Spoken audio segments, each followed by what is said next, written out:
Helmet போட்டு bike ஓட்டி இருந்தா ராகுல் டிக்கி மேபி நம்ம கூட இருந்திருப்பாரு. நம்மளை விட்டு பிரிஞ்சிருக்க மாட்டாருன்னு நினைக்கிறேன். ராகுல் டிக்கி அவர்கள் ஓவர் ஸ்பீடா பைக் ஓட்டாம கண்ட்ரோல்டா பைக் ஓட்டிருந்தா நிச்சயமா அவர் நம்மளை விட்டு பிரிஞ்சிருக்க மாட்டாருன்னு நான் நினைக்கிறேன். தயவு செய்து பைக் ஓட்டுற ஒவ்வொருத்தருமே கண்ட்ரோல்டா பைக் ஓட்டுங்க, ஓவர் ஸ்பீடா பைக் ஓட்டாதீங்க. எல்லோருமே ஹெல்மெட் போடுங்க, முக்கியமா ஹெல்மெட்டோட லாக் போட்டு பைக் ஓட்டுங்க. ஆக்சிடென்ட் நடந்தப்போ ராகுல் டிக்கி அவர்கள் ஹெல்மெட் போட்டிருந்தாங்க அப்படின்னு சொல்லிட்டு அவருடைய தம்பி சொல்றாரு. ஹெல்மெட் போடலை அப்படின்னு சொல்லிட்டு போலீஸ் தரப்புல இருந்து சொல்லியிருக்கிறாங்க.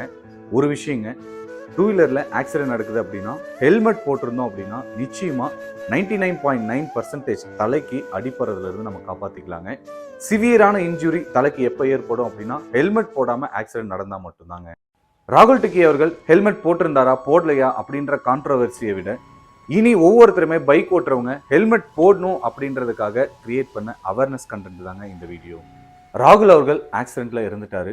ஆக்சிடென்ட்டுக்கான இன்சூரன்ஸ் அமௌண்ட் கிளைம் ஆகுமா, எவ்வளோ அமௌண்ட் கிளைம் ஆகும், இந்த இழப்பீடு தொகை அவங்களுடைய அம்மாக்கோ அவங்களுடைய ஃபேமிலி மெம்பர்ஸ்க்கு சப்போர்ட் பண்ணுமான்னு கேட்டிங்க அப்படின்னா நிச்சயமாக கிடையாதுங்க. ஏன்னா அவருக்கான இன்சூரன்ஸ் அமௌண்ட்டே கிடைக்காது. ஏன் அப்படின்னா அவருடைய பைக் இன்சூரன்ஸ் லாஸ்ட் மந்த், அதாவது பார்த்தீங்க அப்படின்னா 2024 டிசம்பர் 11 அவருக்கான இன்சூரன்ஸ், அதாவது அந்த பைக்குக்கான இன்சூரன்ஸ் பார்த்தீங்க அப்படின்னா எக்ஸ்பைர்ட் ஆயிருக்குங்க.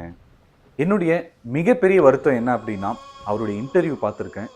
அவர் ரொம்ப ஃபீல் பண்ணி சொல்லியிருப்பாரு, அம்மாக்காக ஒரு வீடு கட்டணும், சொந்த வீடு கட்டி கொடுக்கணும், அவங்கள நல்லா பார்த்துக்கணும் அப்படின்னு ஆசைப்பட்டு சொல்லியிருப்பாங்க. ஸோ அவர் இப்போ இல்லை, இறந்துட்டாரு. இன்கேஸ் அவர் இன்சூரன்ஸை கரெக்டாக ரெனியூவல் பண்ணி வச்சுருந்தா நிச்சயமாக அவருக்கான இன்சூரன்ஸ் அமௌண்ட் கிளைம் ஆகிருக்கும். அந்த அமௌண்ட் அவங்க அம்மாவுக்கு மிகப்பெரிய ஒரு சப்போர்ட்டாக இருந்திருக்குங்க. ராகுல் அவர்களுடைய நல்ல உள்ளத்துக்காக லட்சக்கணக்கான பேர் ராகுல் அவர்களுக்கு இரங்கல் தெரிவிச்சுட்டு வந்துட்டு இருக்காங்க. இந்த ஆக்சிடென்ட்ல இருந்து மக்களுக்கு நான் சொல்ற 3 விஷயம்: தயவு செய்து ஹெல்மெட் போடுங்க, ஹெல்மெட் போடும்போது அந்த லாக் போடுங்க, இன்சூரன்ஸை லைவ்ல வச்சுக்கோங்க, அதாவது ரெனியூவல் பண்ணிட்டே வாங்க, ஓவர் ஸ்பீடா பைக்கோ காரோ எதுவுமே ஓட்டாதீங்க.